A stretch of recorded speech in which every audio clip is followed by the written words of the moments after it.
this is designed really to go over some of the treatment of bipolar disorder as it relates to issues of addiction and vice versa.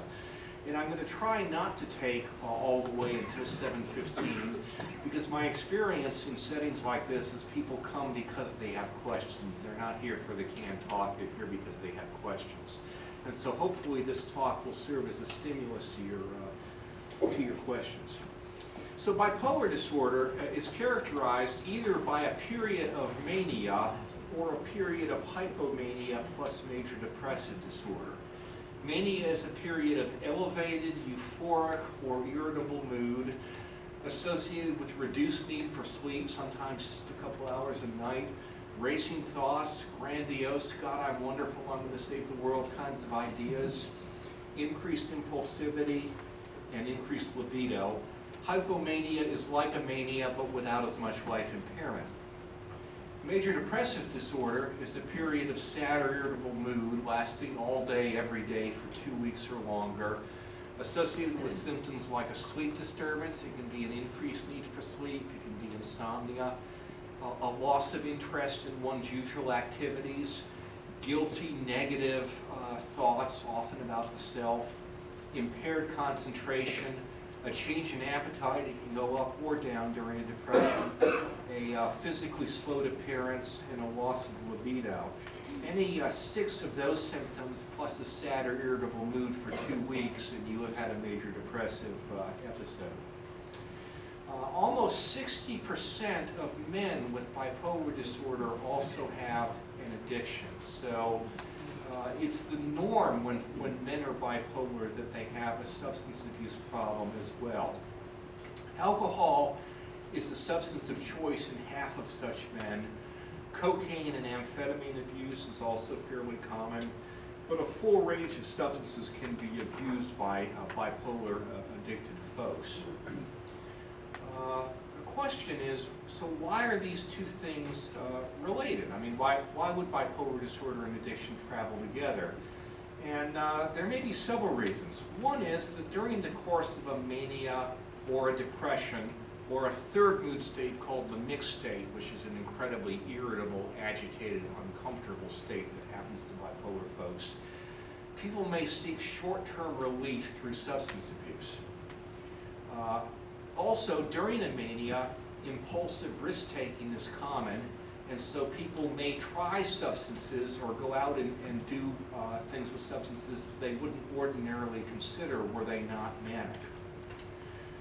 For most people, a mania feels better than a depression, and so this can drive cocaine or amphetamine abuse. I'm in a depression, I'm feeling terrible, I go out and I smoke crack or I snort cocaine, and I induce a mania, and that feels better to me than the terrible depression.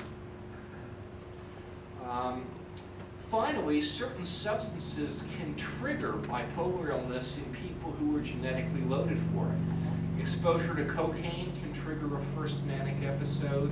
Amphetamines can trigger a first manic episode. Cannabis sativa, we've got in general 2 kinds of pot out there. We've got cannabis indigo, which is a more calming form of cannabis, and we've got cannabis sativa, which is quite stimulating. One of the popular ones out there right now is called green crack, because it is so stimulating, its effects are similar to that of crack cocaine. Hallucinogens can also trigger a latent bipolar disorder. So in my practice, it's not unusual for a young person to come in with a first manic episode after smoking cannabis sativa, and the question is, were they going to be bipolar anyway, or did this trigger something that otherwise wouldn't have happened? And we don't entirely know.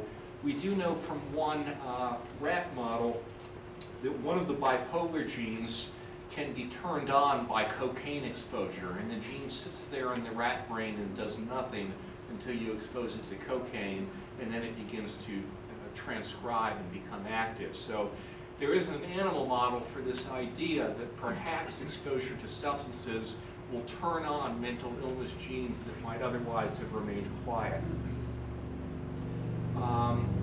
Bipolar disorder majorly complicates substance abuse treatment. The patient's engagement in substance abuse treatment programs diminishes during depression as one becomes apathetic, lacks energy, lacks interest, and so their motivation for substance abuse treatment can fall by the wayside when they're depressed. During a mania, people are more prone to impulsive behavior, and that impulsive behavior can cause them to leave treatment. It can cause them to act up in ways in the rehab program that get them kicked out of the rehab program. Manias can really disrupt substance abuse treatment. During periods of intense irritability called mixed states, it can be very difficult to keep the patient in treatment. And I have to say, this is my primary interest for about 25 years now, that I really think these irritable mixed states drive more substance abuse than even the depressions or the manias. During a mania, the patient can become quite disruptive in group therapies due to being hyperverbal, grandiose, impulsive, sometimes hypersexual, and this often leads to their being kicked out of their rehab programs. Substance abuse also complicates the treatment of bipolar disorder because even on mood-stabilizing medications, certain substances can trigger manias or mixed states. Cocaine can blow right through your mood stabilizer regimen and make you manic or mixed. Amphetamines can do the same thing, and cannabis sativa, the stimulating version of marijuana, can do the same thing.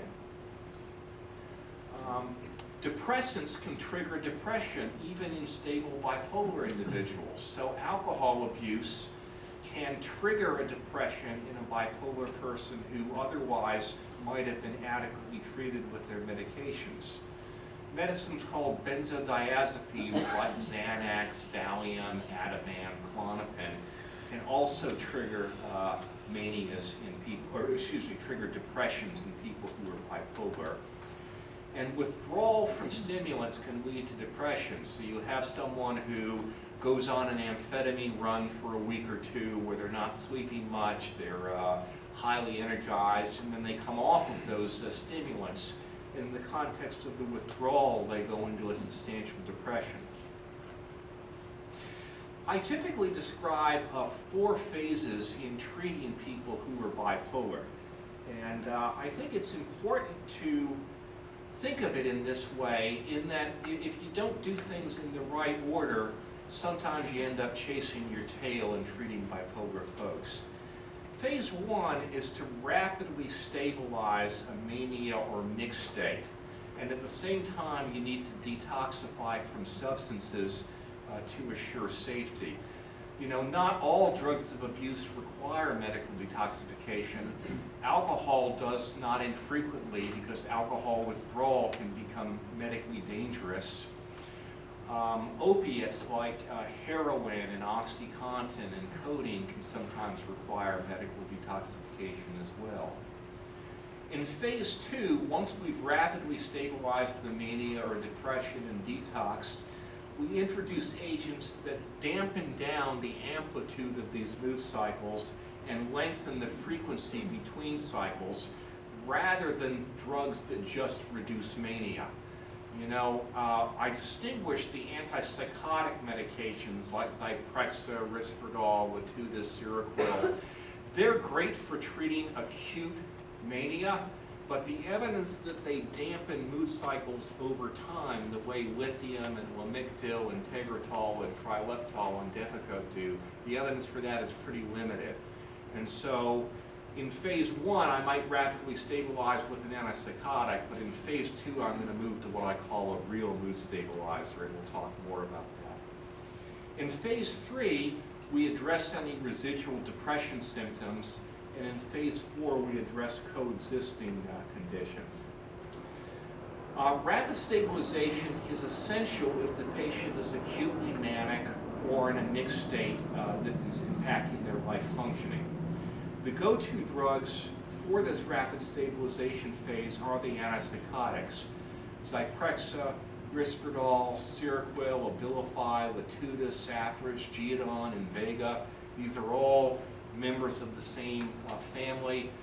They vary by side effect profile, and sometimes you'll reach for one over another, primarily due to side effect reasons.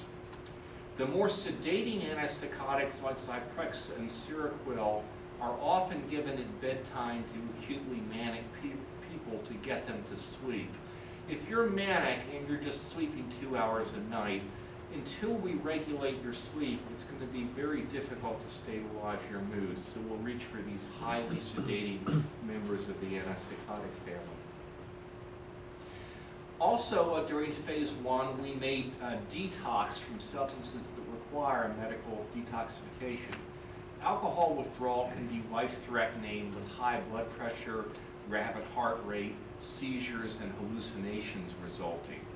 And what we do is we use alcohol-like drugs to taper off the alcohol and control the withdrawal symptoms. Librium is a common one that's used. Ativan is another common one that's used. Any of the other benzodiazepines, like Klonopin, can also be used during this phase of treatment.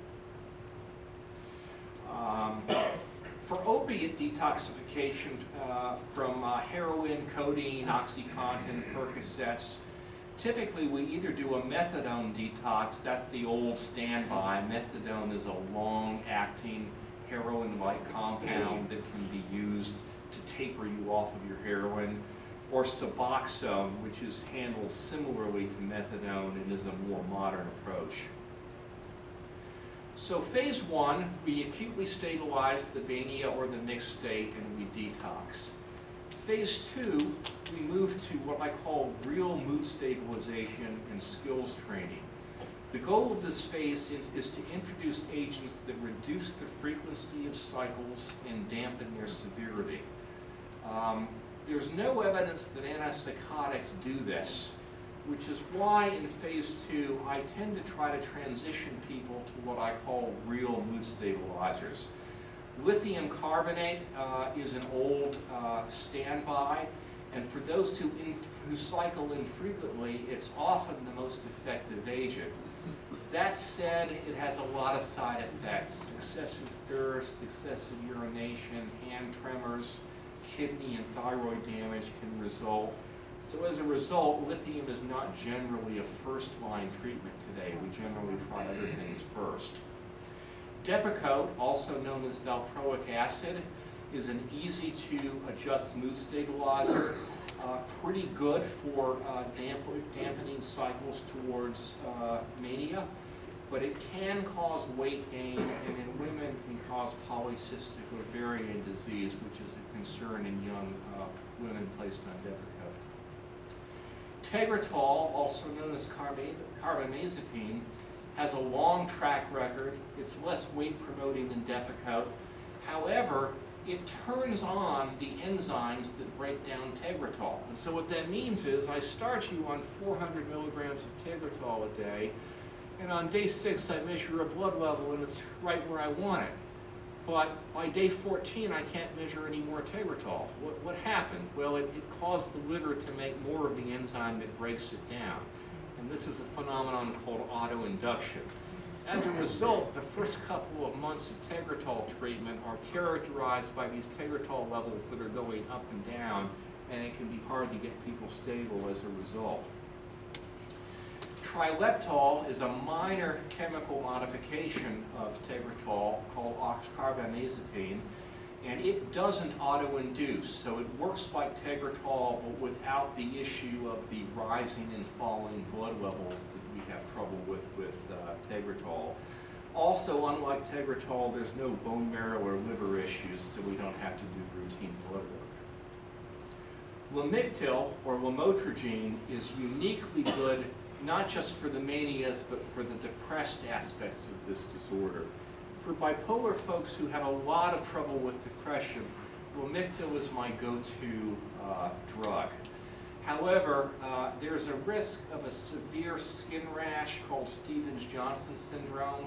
It's a higher risk if you go up on the drug too fast. And so as a result, we start on doses as low as 12.5 milligrams a day, go up in teeny tiny increments, And a therapeutic dose of Lamictal can be 200 to 400 milligrams a day.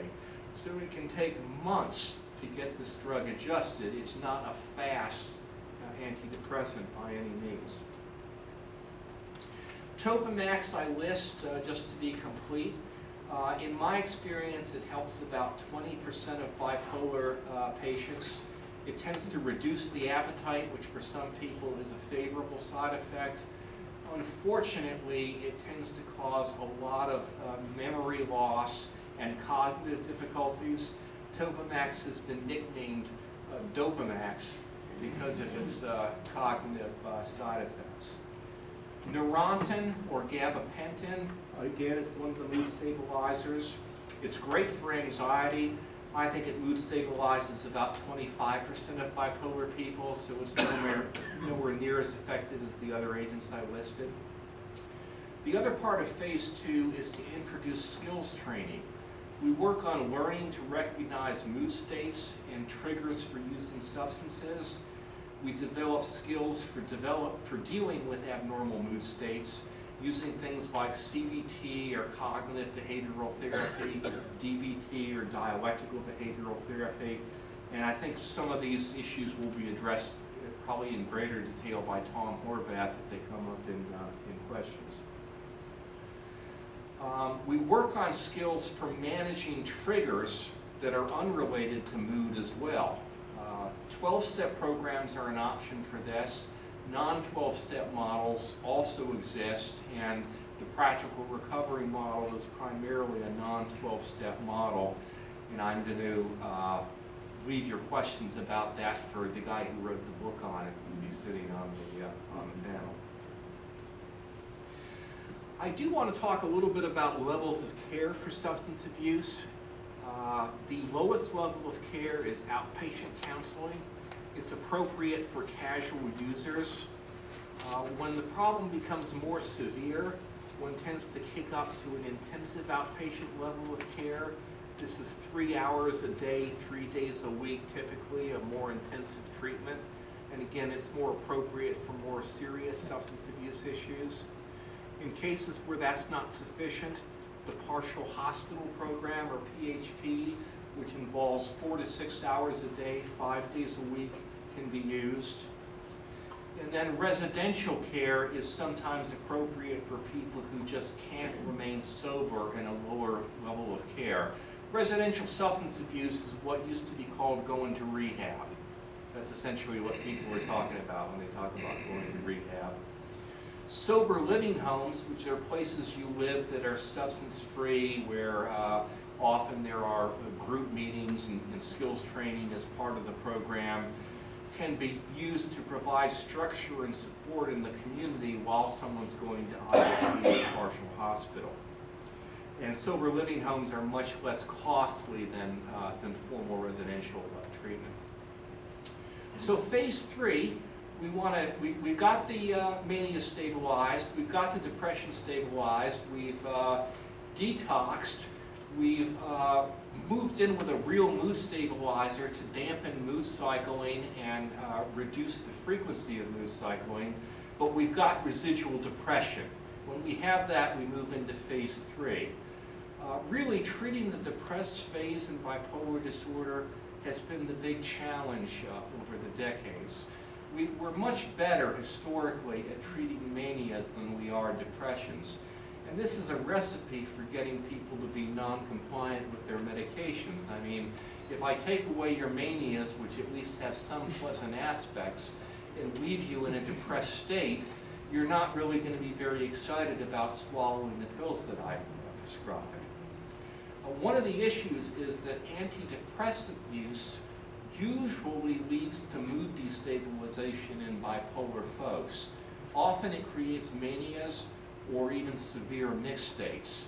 And when you hear about people going on an antidepressant and then becoming intensely suicidal in the context of that, typically we're talking about the antidepressant triggering one of these mixed states. Antidepressants also worsen the long-term course of bipolar disorder. So as a whole, we try not to use antidepressants when treating the depressed phase of bipolar disorder. So what are our options? Well, as I mentioned earlier, Lamictal, which is slow to work, is a dynamite antidepressant in bipolar folks once you get the dose right.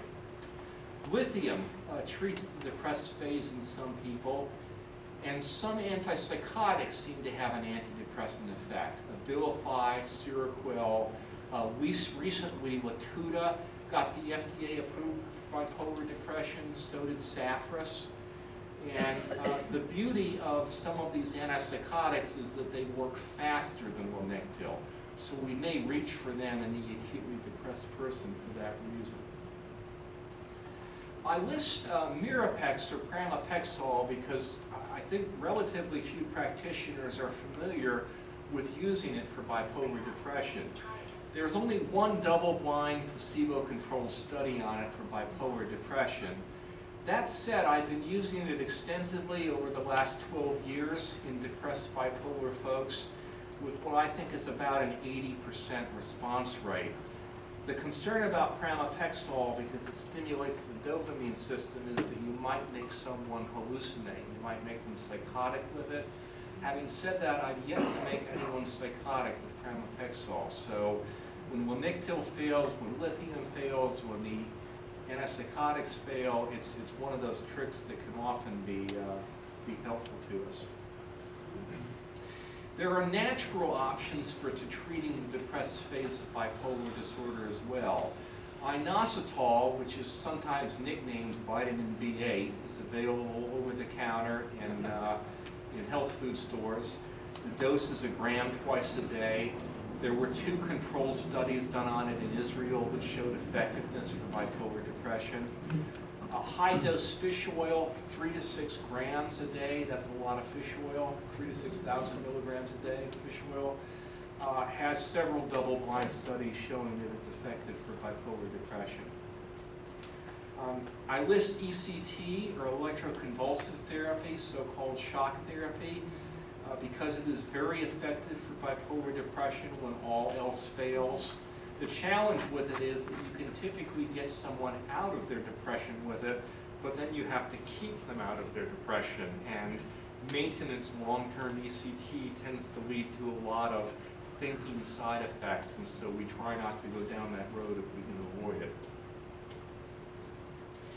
Phase 4 is treatment of coexisting conditions. So we've got the acute mania under control, we've detoxed, we've moved to a traditional mood stabilizer and done skills training, we've addressed residual depression. Now we may have some other things kind of left over with the bipolar disorder that we need to address. Anxiety disorders are the most common thing that's still left over. Half of bipolar folks have an anxiety disorder in addition to their bipolar disorder. This could be generalized anxiety disorder, obsessive compulsive disorder, panic disorder. ADHD is also very common in bipolar folks. The first line treatment of anxiety disorders in folks who are bipolar is psychotherapy, typically a style of therapy called cognitive behavioral therapy. In people who are not bipolar, we reach for antidepressants called SSRIs, selective serotonin reuptake inhibitors. The problem, as I alluded to earlier, is that antidepressants in general, and I'll add SSRIs in particular, tend to really cause mixed states and manias and mood destabilization. So this family of medications we typically try to avoid. An exception to that is the drug anafranil or clomipramine. It was the first serotonin antidepressant. For reasons that I cannot explain, it hardly ever destabilizes the mood. So I'll sometimes reach for it in bipolar anxious people when they seem to tolerate it better than your Prozacs or Zolofts or Paxils. Neurontin or gabapentin can be a good anxiety add-on drug in phase 4 of treatment.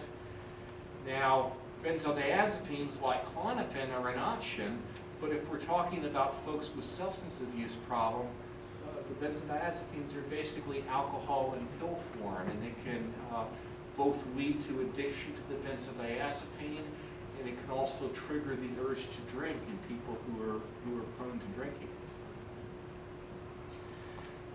The ADHD symptoms, if those are still present in phase 4, well, first of all, the reason I wait until phase 4 is that many people who are bipolar think they have ADHD because they're manic.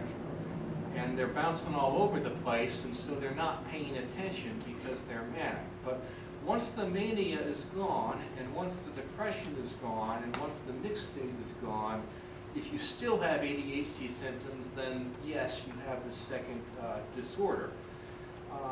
But I tend to target ADHD last, which annoys teachers quite a bit, because that's the symptom they want me to target first. Stimulants are the medication of choice for ADHD. There's data on Adderall extended release in stable bipolar patients who are on mood stabilizers, and that data suggests that it rarely destabilizes the mood. The same is probably true for other stimulants, but no real data exists. The issue with stimulants, though, in people who are stimulant abusers is that they can abuse the prescribed stimulant, or it can trigger the urge to go back to using cocaine or methamphetamine or whatever their stimulant of abuse was. Another option for ADHD is Amantadine. Amantadine is ordinarily used to either treat influenza or Parkinson's disease. It is stimulant-like in its effects. It's non-abusable, non-addictive, milder than a stimulant, but it's sometimes a go-to drug in ADHD bipolar folks who aren't good candidates for stimulants or don't tolerate stimulants. Stratera is another one that's on the list. It's structurally an antidepressant. It was developed to be an antidepressant, and then when it didn't work for depression, the Lilly company frantically searched for something else they could sell this drug for, and discovered that it helped ADHD to some extent. But you know, if a stimulant helps ADHD this much, Stratera helps it about this much. It's not a very big effect size. It's not a great drug for ADHD. No talk on bipolar disorder would be complete without addressing some lifestyle recommendations. Making good lifestyle choices makes a huge difference in the functioning of folks with bipolar disorder. Abstaining from drug or alcohol abuse makes a huge difference. Good sleep hygiene, you know, going to bed at the same time each night, getting up at the same time each morning. You know, as goes sleep, so goes bipolar disorder. Regular exercise and decent nutrition are all a part of staying healthy with bipolar disorder. And I'm going to put a plug in for the book that's on a table out by the food called Healthy Living with Bipolar Disorder. You can get a PDF of that for free by emailing the International Bipolar Foundation, and they'll give you a free PDF of it, and it addresses healthy lifestyle, medications, suicide and bipolar disorder, and various other issues.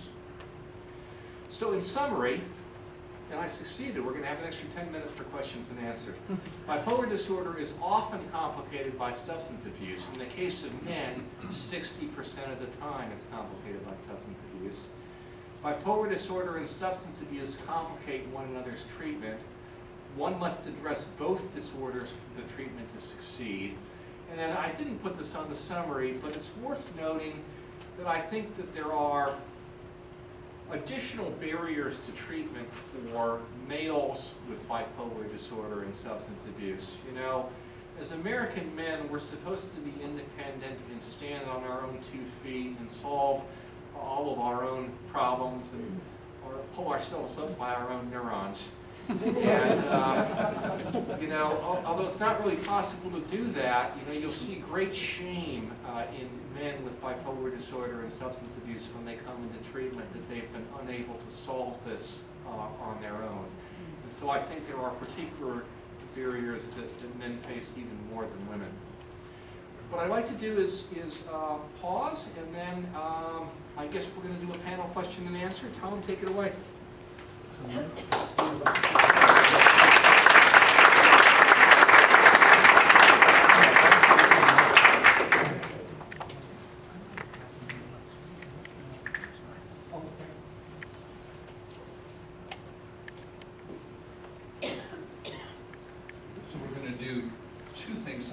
simultaneously, the IBPF staff, there's Ashley, and is passing out paper that you can write questions on. And anytime now until 8 o'clock, you're free to do that. They will collect them and bring them forward.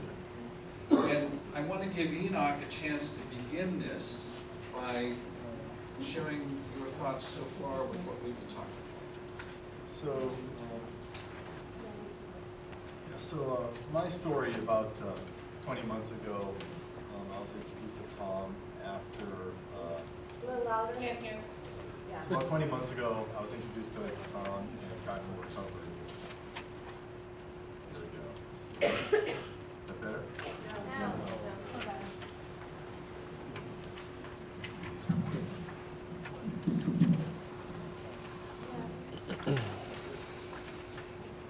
There we go. So about 20 months ago, I was introduced to Tom more about Bipolar recovery after reaching a psychiatric crisis point in my life after a number of years of substance abuse that I couldn't really quite understand. Prior to the psychiatric crisis, I had met with a number of different psychiatrists and doctors who had suggested maybe depression or maybe ADHD or possibly a bipolar disorder diagnosis. However, because of the comorbid substance abuse, it was difficult for physicians and psychiatrists to determine what kind of psychiatric disorder, if there was a psychiatric disorder involved. I tried a number of different medications, gabapentin for one, SSRIs, which caused severe reactions, hallucinations within 24 hours of taking the SSRIs, and alcohol for about 10 years until the consequences of the alcohol no longer worked to control these sort of ups and down feelings that I had, behaviors. So I met with Tom in practical recovery, and at practical recovery in combination of CBT therapies was able to begin to understand cognitively what was the root of my behavior and where that was going. Why were these behaviors coming out? Why was substance abuse a part of it? And that was really the stepping stone for me to explore the possibility of bipolar disorder. By removing substance abuse completely for at least 6 months and up to a year, I was able to see the effects of the bipolar without substance abuse involved, and so at that point, I became aware that there was another psychiatric factor involved, and it wasn't just purely substance abuse. I felt it was important to come here today. I was invited by Tom because of the last 20 months, with a combination of massive lifestyle change and behavioral therapy and some medications. I've gained a perspective on how to go about cognitively addressing my behavior and understanding where it was coming from. And with a combination of those therapies, reached the point now where I can begin to explore who I am, come to terms, and move through sort of the behaviors and reactions that I've been experiencing over the last 10 years.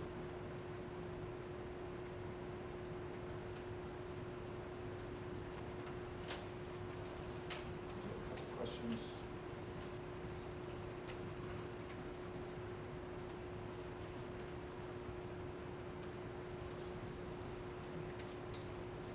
Is this Mike? Yes. Okay. So the question is about the differential diagnosis of bipolar disorder versus borderline personality disorder. Dr. Jensen, I think that's a good one for you. Okay, borderline personality disorder is a disorder which involves a habitually not adaptive way of relating to other people in the environment. The person who is borderline tends to ultimately idealize important people and then devalue them. Oh, you're the most wonderful person in my life, but you did this and now I hate you. They tend to sow the seeds of discontent in any organization that they go into. There's often a lot of drama when folks are borderline. They often have a pervasive lack of identity, not knowing who they are, what they want, who they are sexually, etc. Now, people who are borderline have unstable moods. They have extreme moods. And it can sometimes be difficult to tell if someone is simply a rapid cycling bipolar disorder who is also borderline, or if they are just borderline.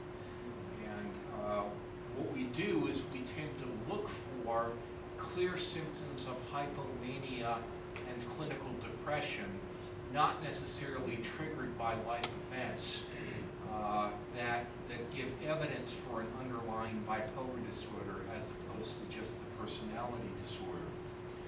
When in doubt, if we think someone has both, we tend to err on the side of mood stabilizer trials because they can make such a big difference to folks who are both borderline and bipolar. Differential diagnosis, well, thyroid problems can lead to mood instability as well. Substance abuse problems, as we alluded to, can look like bipolar disorder or borderline personality disorder. Occasionally, anxiety disorders can lead to extremes of behavior that may be confused with bipolar disorder. Looking at these questions, it's as if I'm at comprehensive exams in graduate school. This is impressive. So this one, how do you treat a person who does not think they have a mental illness or substance abuse? What is the approach that the professionals are taking, and what is the family to do? You might all want to crack at this one. Do you want to start? Okay, so there is an approach to treatment called motivational interview. And I think it has applicability across all disorders. In addiction in particular, we're trying to find out what's even more important than the substance use. A recent story I came across, I think, is apropos. There was a man who weighed 300 pounds. He had been diagnosed as, well, obviously chronically obese, and had tried everything he could think of to lose weight, and had finally given up. Was contemplating gastric bypass. And then his daughter needed a kidney transplant, and he was the best candidate. And lo and behold, within a year, he lost 100 pounds because the surgeon said he wouldn't operate him unless he was at least 200 pounds. So when there is a will, there is a way, and it requires getting in touch with what's even more important than substance use. There are situations where the substance use is genuinely more important than other parts of life. That may surprise you, but if someone you care about is terminally ill and in pain, you don't want the physician saying, well, I really don't want your grandmother becoming addicted to morphine. It's an irrelevant consideration. But for most of us, substance use causes more problems than good. And that's what motivational interviewing, either about the addiction or about other mental disorders, can get to. It's an attitude of questioning rather than telling, searching rather than demanding. So that's part of the answer to this question. And the other part is that for the family, there is an approach that works with addiction. It's called CRAFT, Community Reinforcement and Family Training. The self-help book is entitled Get Your Loved One Sober. Get Your Loved One Sober by Robert Myers and a co-author.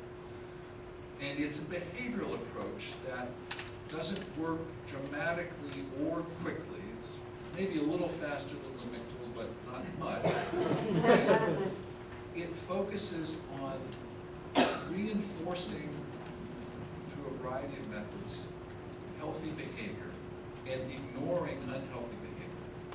It's slow but powerful over time, requires family members changing their own behavior, which is consistent with a principle that applies to all of us, is we can only control ourselves and influence other people. way to influence other people is by controlling yourself, and this book provides the approach to do that. Get your loved ones sober. There is a Smart Recovery family and friends group, is the equivalent of Al-Anon, in the Smart Recovery system, which meets here on Monday nights in San Diego, and that's on the Smart Recovery SDE.org website. If you can't find it, you can check in with us later. So that's a partial answer to this question. More, or shall we go on? We got lots of questions. Yeah, we can move on. Okay, too short. Please talk more about teenage illegal drug use and the relationship that that has to generating or speeding up mental disorders such as bipolar or schizophrenia. So the quick answer to this is drug use is bad for you. And if you are prone to developing mental disorders, and you would know this partly because of family history, then it's a particularly bad idea. Now the challenge is how to persuade a teenager of that logic. Dr. Jensen, some thoughts about this? And indeed, I would add to that in one study, smoking marijuana 3 or more times prior to your 15th birthday doubled your risk of schizophrenia. So, even relatively experimental use of some substances can really induce brain changes and turn on genes for particular illnesses, including bipolar disorder. The challenge is that teenagers tend to feel invulnerable and tend to feel that they and their peer group know all of the answers, and those of us with gray hair don't really know anything. I think as parents, what you try to do is educate. You try to supervise like crazy. You make things like getting a driver's license contingent on random urine drug screens. You find out when they're sleeping at Susie or Joey's house whether Susie or Joey's parents corroborate that, and whether or not you know Susie or Joey's parents, and whether or not it's a good environment. But you supervise, you show concern, you do drug screens in kids. I'm really a fan of that. And then early on, well before they get to be the age where they might become substance abusers, I think it's important to help children develop mastery, to have an idea that, I'm really good at this particular thing, and I can get attention and recognition for that particular talent. And I honestly think that kids who are truly good at something and know it are less likely to go on to become substance abusers than kids that are strong self-doubters. I can add something on this as well. In reflection of my life history with substance abuse, I believe over the last 20 months that a lot of the substance abuse was based on a self-medication. Some of that self-medication began as early as, let's say, 15 or 16 years old. So I think that's another thing that needs to be considered when considering teenage drug use, because it may or may not indicate that there is a psychiatric need, or the child or the individual is reaching out for some sort of control or normalization of their thinking process. Just in retrospect of my life, I think that's a major contributor to the escalation and changing of the different substances I chose to use throughout my late development. As a licensed clinician who's utilized neurofeedback, EEG biofeedback successfully with many patients, I truly believe in the benefits of neurofeedback with addictions, bipolar disorder, anxiety, depression, PTSD, etc. What have you heard about neurofeedback and the treatment modality results with bipolar and regulating mood? So there's several aspects of my answer to this question. Neurofeedback is a relatively untested approach, and I think the lack of testing is primarily economic. There's no one who can stand to make a lot of money from selling neurofeedback equipment. It's not like selling medication. So the economics of it don't promote a lot of research being done. I have a son who I put through neurofeedback, and I believe that it helped him. I think it's a modality that ought to be available to people as one of a range of options. Certainly one of the things that's very important from practical recovery's perspective is to present a very large menu, or we sometimes refer to it as a buffet table, of choices for people, and to let them run down the line many times, and they keep picking slightly different meals as they go, as they learn what works for them. We may never know in some cases what's placebo and what isn't, but in the day-to-day world, we're not as concerned as a research scientist would be if something is helpful. The rationale for neurofeedback makes a lot of sense to me. It's brainwave biofeedback. If you can control your brainwaves, you can control your mental state in many ways, and therefore a lot of other good things would follow. Dr. Jensen? The only thing I would add is that the shame of neurofeedback and EEG, or EEG-guided biofeedback, it's sometimes been called, is the lack of real studies on it, where, if you wanted to know, is it helpful, for example, for ADHD, you would randomly assign ADHD folks to EEG-guided biofeedback versus sham EEG-guided biofeedback. So in one case, you would train them to do what you think the right thing is with brain waves. In the other case, you would kind of go through the whole thing, but not really be training them to do much of anything. And then raters that didn't know what the individual had been assigned to would rate the behaviors and assess whether there was a response or not. That's how you would answer a placebo response versus a real response.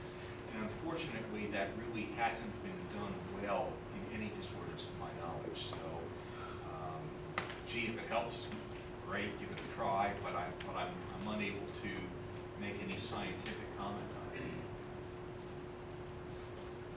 I need some, I guess there's a delay. I may need some help interpreting this. If genetics are a factor, as is widely believed, then are all these treatments and drugs making a change to genetic factors?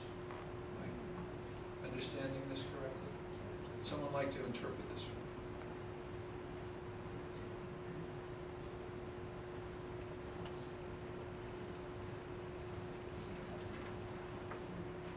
I guess handwriting does count. While we're looking at it, I'll just comment that there are no medications that alter the genetics for any given illness. Having said that, we are identifying risk factors, genes that are risk factors for various mental illnesses that are triggered by environmental events. One being the dopamine transporter 4 gene, which is implicated in both bipolar disorder and schizophrenia. That's the gene I was alluding to that can sit there in the rat brain quite quietly until it gets exposed to cocaine, and then it begins to do its thing. The medications act at a molecular level, and they may well be that we're going to discover that they have interactions with DNA and protein synthesis as their means of working, but we've got a long way to go to understand how many of these medications really work. Thank you. What is the difference between, quote, casual users and addicted individuals? If a person uses at all who has a mental illness, should they remain totally abstinent forever? So, let me begin this one. I'm going to unpack it a little bit. Substance use will simultaneously treat and complicate many mental disorders. Benzodiazepines or alcohol, for instance, are a self-procured treatment or possibly prescribed treatment for anxiety, for instance, and in the short run, minutes to hours, are actually highly effective and highly prized. But they have these nasty side effects that lead to lots of problems. So anyone with PTSD, anxiety, and depression who's tried substances probably has discovered that in the short run they're very effective and therefore very tempting. The challenge for the practitioner is to transition someone either to non-medication approaches, such as cognitive behavioral therapy, or to different prescribed medications that work. So the general guideline is that if you have one of these problems, and we've already said this about bipolar disorder, staying off of all substances entirely is most sensible. You are then faced with the challenge of people who are unwilling to do that. Sometimes, and sometimes that works successfully. You will have people who've never had problems with drinking, for instance. They need to stay off all other substances, and they occasionally have a drink, and that works out fine. There are such cases. The picture is greatly complicated by the mental disorder, because when you just look at substance use alone, moderation is actually a very common outcome. This is doubted, so I want to take just a minute to elaborate on this. If you write down this phrase, you can Google these facts yourself. The phrase is, alcoholism isn't what it used to be. Alcoholism isn't what it used to be. And this takes you, the first hit will take you to a federal website document that describes the results of the NESARC. The NESARC is the National Epidemiological Survey on Alcohol-Related Conditions.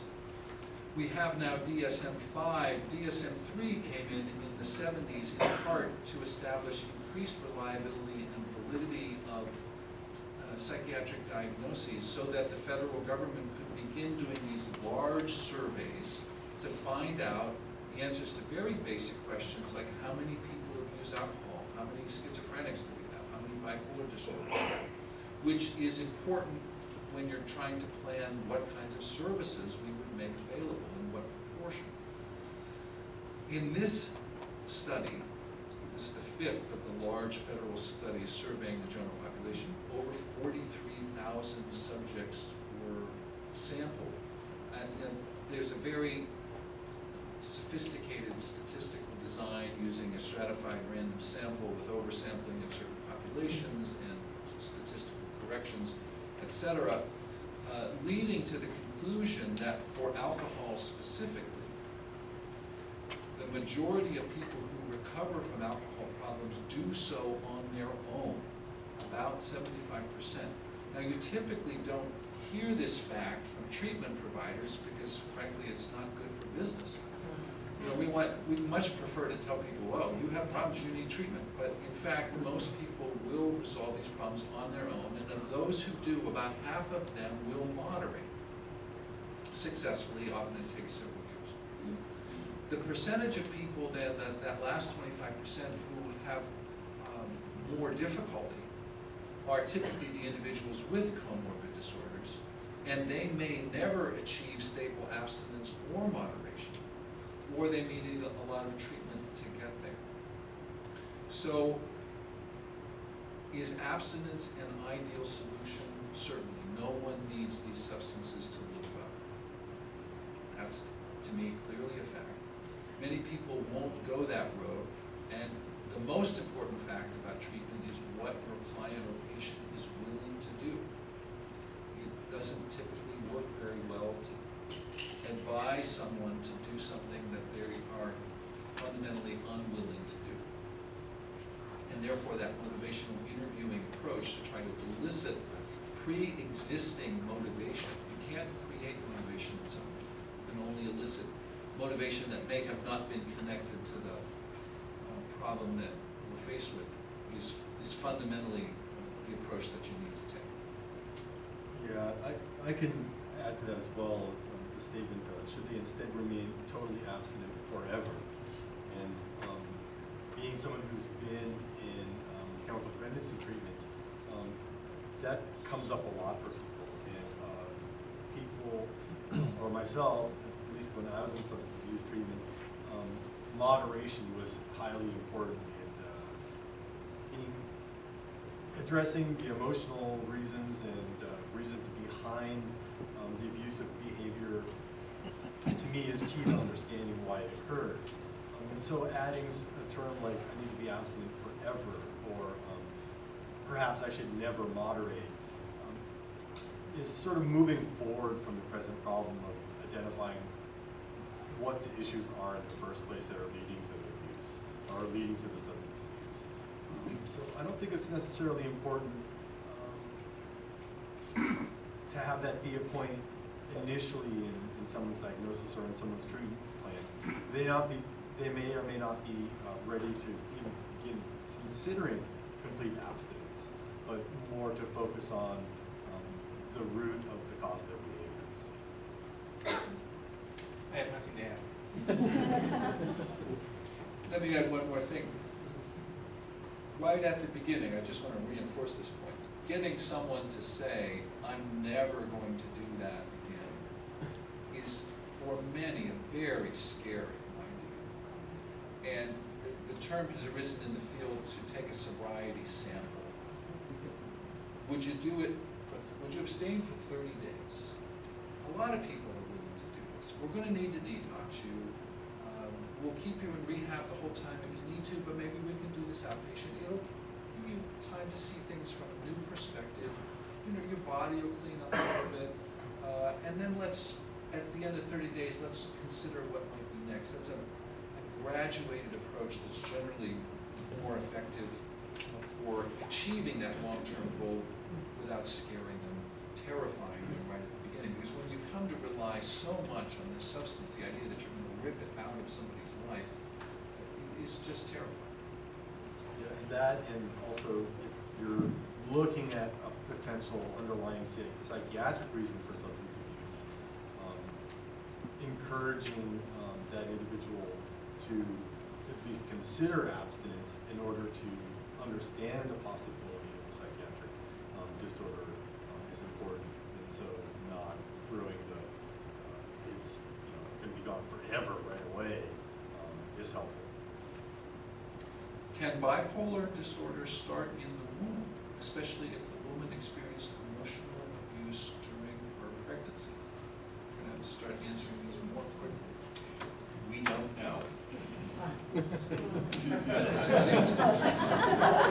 When ECT is used, what kind of follow-up treatment is used? Are mood stabilizers involved in maintaining the effective treatment when ECT is used?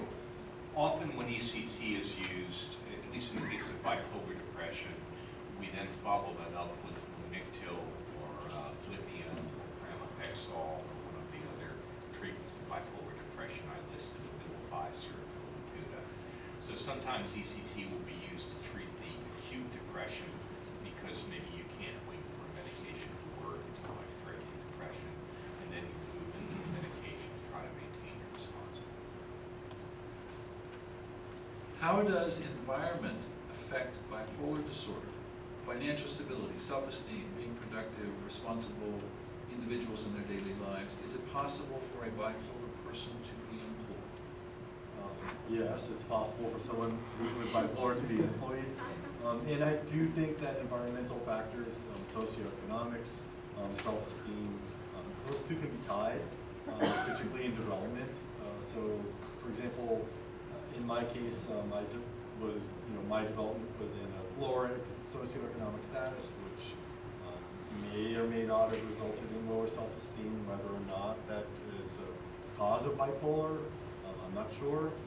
But certainly those can play a factor or an influential factor in hypomania from my personal perspective. So life difficulties, an environment is difficult, it certainly can affect a hypomanic state. As far as the employment, I think that as long as someone with bipolar disorder is stable and aware of their disorder and are being treated both either with medication or therapy, absolutely. Somebody could be employable or go to school or do just about anything anyone else can. I would agree with that. Even be president of the United States. Anyone can be president of the United States. Or Attorney General of the United States.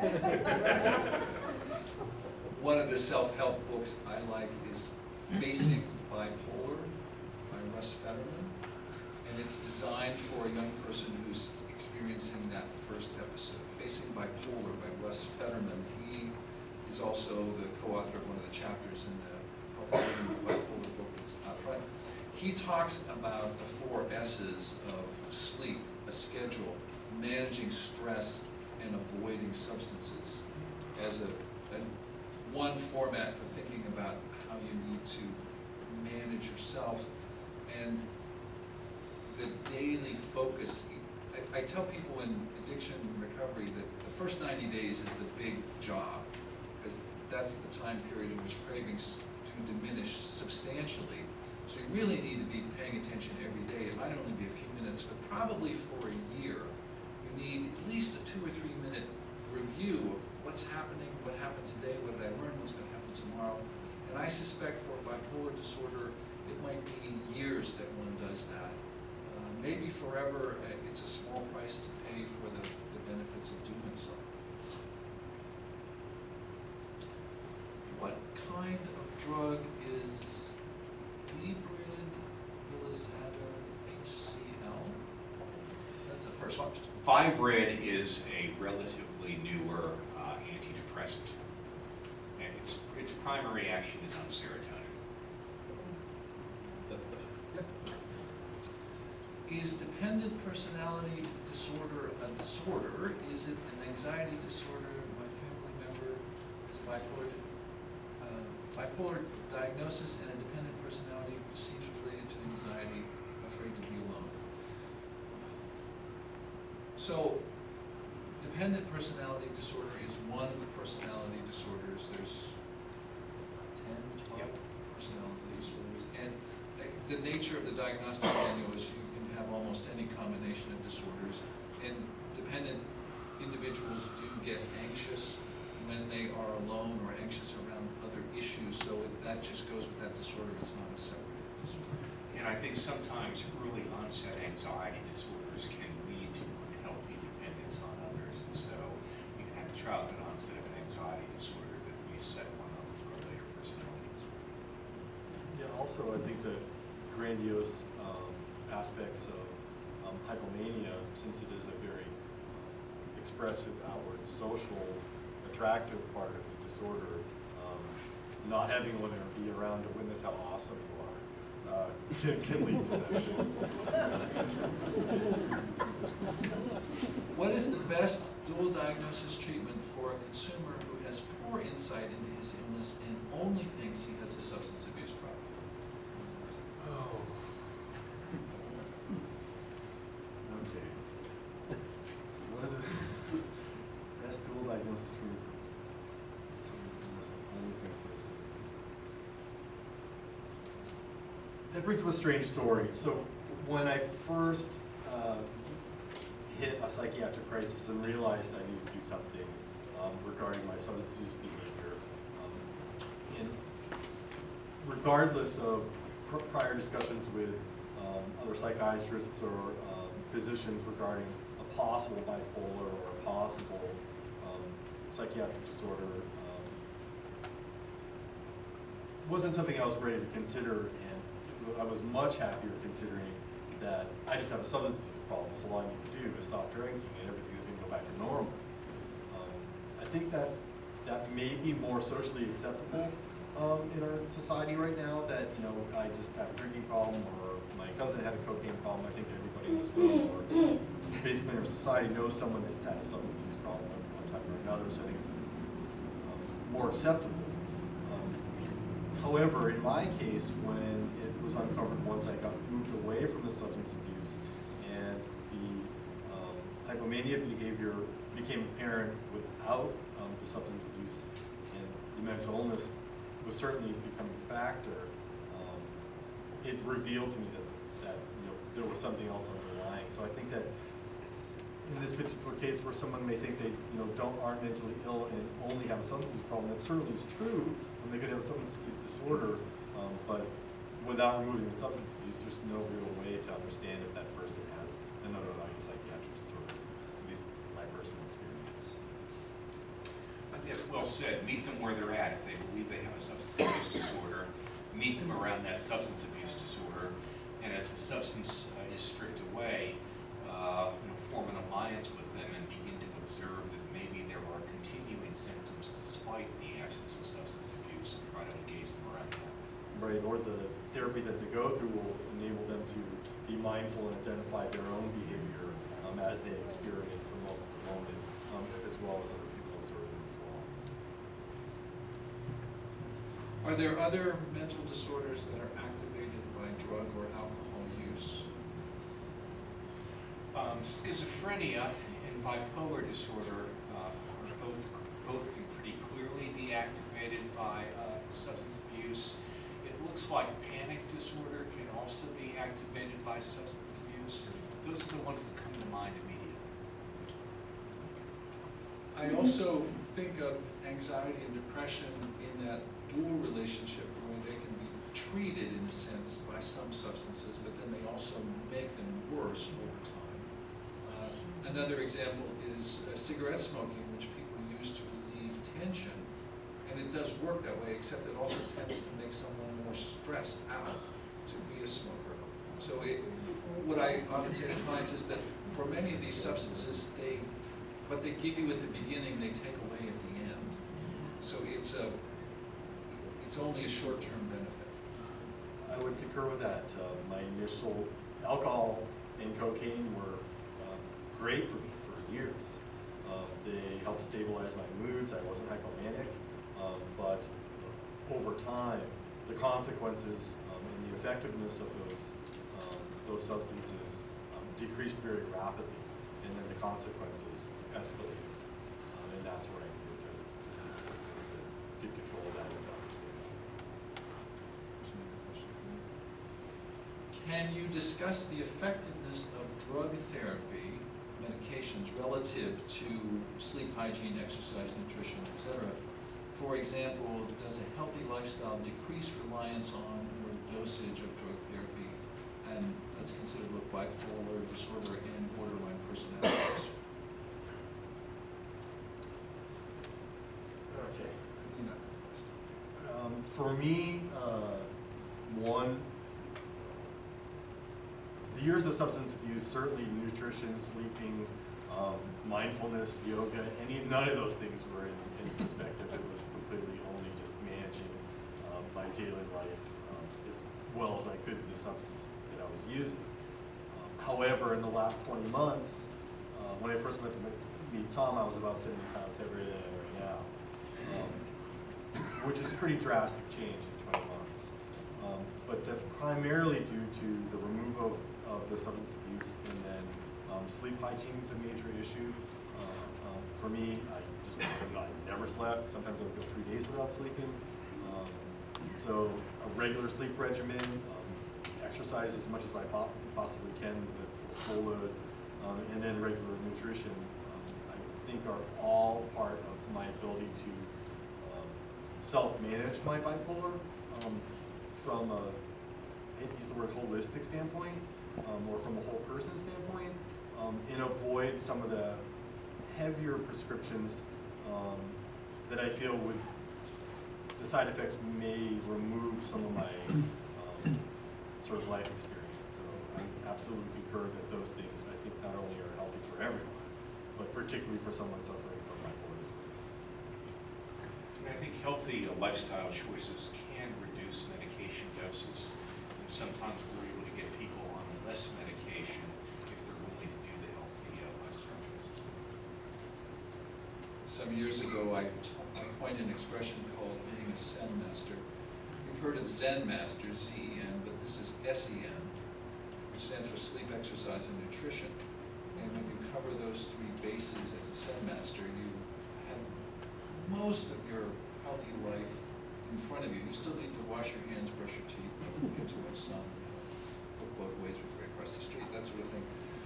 But those are the big three, and they cover a lot of ground. There's also the fact that exercise is a very strong commonality among people in addiction recovery, regardless of the method they use to recover. It's just a very important commonality, so getting people to do that is also critical.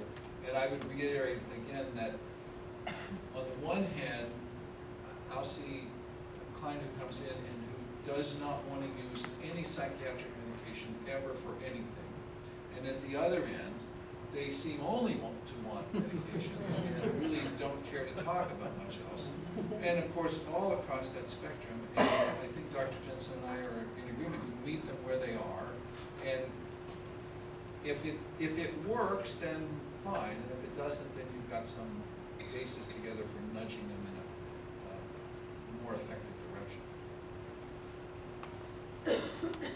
Is there research that we can find that supports your data on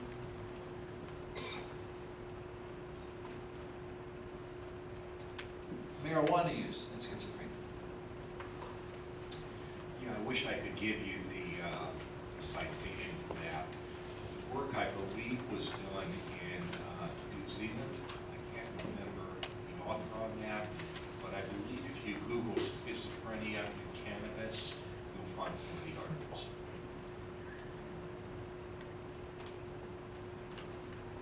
What is the potential use of CBD, the non-psychoactive component of marijuana, for treatment of schizophrenia and bipolar disorder, and what have you heard? This is cannabidiol.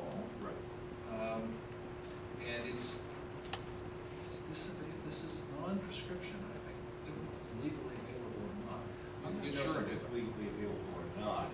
The cannabinoid receptor is one of the most widespread receptors in the brain, and there are innumerable cannabinoid receptors. I've no doubt that at some point we're going to have therapeutic agents that are blocking or stimulating various subsets of cannabinoid receptors. Right now we're not that good. We don't know what most of the cannabinoid receptors do, much less how to manipulate them and what impact it will have on mental illness. But I think it's certainly an area that's ripe for a lot of research. If you recognize bipolar symptoms in a loved one, how do you help them get treatment and help them with the stigma if they receive the diagnosis? Especially in young adults beginning to experience these symptoms for the first time and trying to self-medicate with alcohol and drugs. Well, I certainly don't think that if you suspect someone has bipolar, seeking a professional help is absolutely crucial. As far as the stigma, I think that's something as a culture we need to address. Mental health in this country certainly is in need of improvement. And just coming to terms with one's diagnosis of bipolar is difficult enough as it is. And learning to management can be a lengthy process. And it's not necessarily anything that needs to be advertised, I don't believe. I think certainly sharing that with friends and family who are going to be a part of that support unit, at least initially, is crucial and important for that family or that support unit to be aware of that. But whether that needs to be divulged to school members or society in general, I'm not sure. I mean, I think it would depend on the level of bipolar we were talking about, particularly if there was mania involved. Especially in young adults getting experience the symptoms for the first time, trying to medicate with alcohol and drugs. That, in my opinion, my experience, that's just the self-medication aspect and seeking professional help to see if there's another option besides something that can lead to more severe consequences than traditional medication. Now, here's a step that a lot of families don't think of, but it's obvious once it's pointed out to you. Let's suppose you suspect bipolar disorder, and of course you searched the internet thoroughly and seen symptom lists and have a strong suspicion that this is the diagnosis, and you may be right. I would call Dr. Jensen and schedule an appointment for yourself, for the two of you. Don't even mention this to your child. You need to figure out how to start responding to this, and you can work in the direction of getting treatment over time, but the full-scale frontal assault often backfires immediately, and it makes progress later more difficult. So we want the softer approach, and I imagine you've counseled families on this issue many times. Yeah, it's not unusual for parents to come in because they're concerned about their child, their adolescent, or their adult potentially And essentially, what we talk about is what seems to be going on and how can you, over time, engage the brain seeking help. How do you treat residual insomnia in high-functioning bipolar women? Hypnotics and benzos don't work. Women who are non-compliant with Zyprexa, Seroquel, etc. because of the weight gain. This is from a nurse with 30 years experience. Sleep hygiene, number one. The reality is that chronic insomnia tends to remain chronic regardless of what you do. Trazodone is an option. Rosera, which is a melatonin agonist, is also an option. But I think by and large, it's sleep hygiene that we use to address these chronic sleep disturbances. My personal experience with sleep hygiene is, as a child, I was diagnosed with primary insomnia.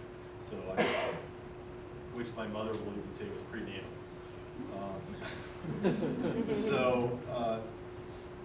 Now I've tried a number of different sleep medications over the years that have either worked great or become habitual or just didn't work at all, or in worst case scenario did the exact opposite, kept me awake. And it wasn't really only until removing substance abuse and moving toward a healthy lifestyle and then having strong sleep habits that I'm able to control it all. One of the subtexts of, I think, today's presentation is that you need to give due weight to the slow, steady cures, not just the rapid, decisive cures. The slow, steady cures work well over time. We've got 2 questions to go, and we will end on time. What are your thoughts on the phenomenon that prescribed psychiatric drugs induce the symptoms that they are meant to treat? Are there pharma agendas at play? Dr. Jensen. I think there are pharma agendas at play. The reality is when you spend $1 billion developing a drug, you're highly motivated to get people to prescribe it. And there's a tendency to design studies that accentuate the positive and minimize the negative of the drug that you produce.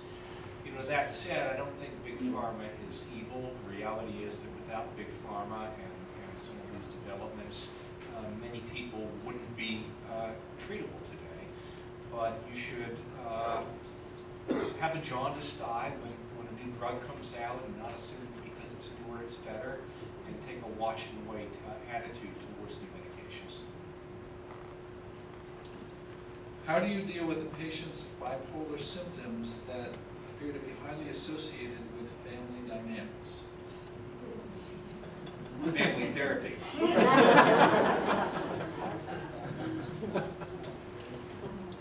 What percentage of your bipolar disorder patients also have one or more family members come in at least occasionally?